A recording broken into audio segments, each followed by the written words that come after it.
Once there lived a kind Brahmin in a small village with his wife. They had a little son.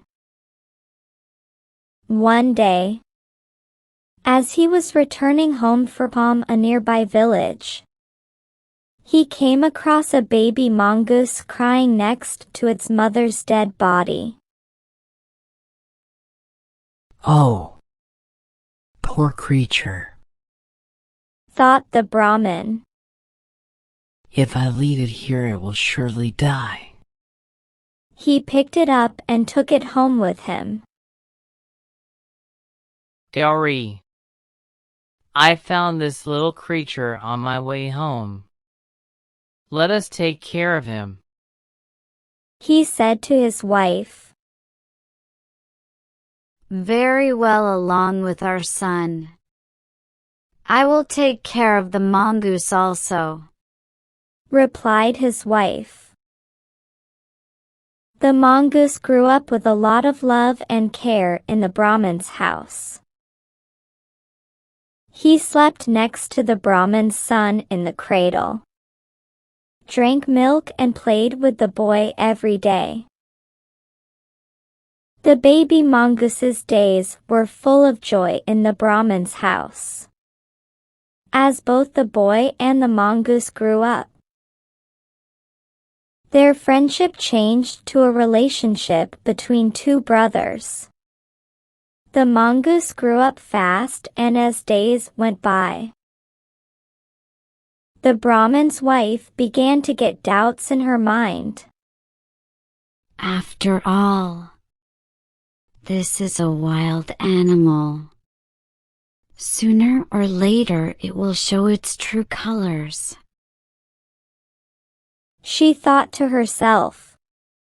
She put the mongoose's bed separately and would watch him carefully whenever he played with her son. One day when the Brahmin was away, Gauri decided to go to the river to fetch a pot of water. She looked around and saw her son sound asleep in his cradle. The mongoose was also asleep on the floor at the foot of the cradle. This should take only a few moments.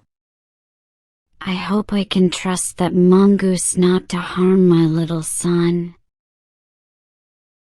she said to herself, and after a final look at them both, she hurried down to the river. Suddenly, the mongoose woke up with a start. He had heard a very faint noise. Looking up, the mongoose saw a large black snake crawling in through a hole in the wall. "The snake will harm my brother. Mother and father are away. I will have to protect my little brother," thought the mongoose, as the snake came slithering towards the cradle. The brave little mongoose pounced on the huge black snake. After a long, ferocious fight, the little mongoose finally managed to kill the snake. Just then, he heard the Brahmin's wife returning. Joyfully, he ran out to meet his mother and tried telling her through his little animal signs that he had protected his little brother from a dreadful snake. But as soon as Gauri saw blood on the mongoose's mouth and paws, she thought, "This wretched animal has killed my little son." In a fit of anger, the Brahmin's wife threw the pot full of water on the mongoose, killing him instantly. Entering the house with a heavy heart, she was amazed to see her little son lying in his cradle, still deep in sleep. On the floor was a huge black snake with its ugly head bitten off. what have I done? cried the Brahmin's wife. I killed that faithful little mongoose, who saved the life of my precious son.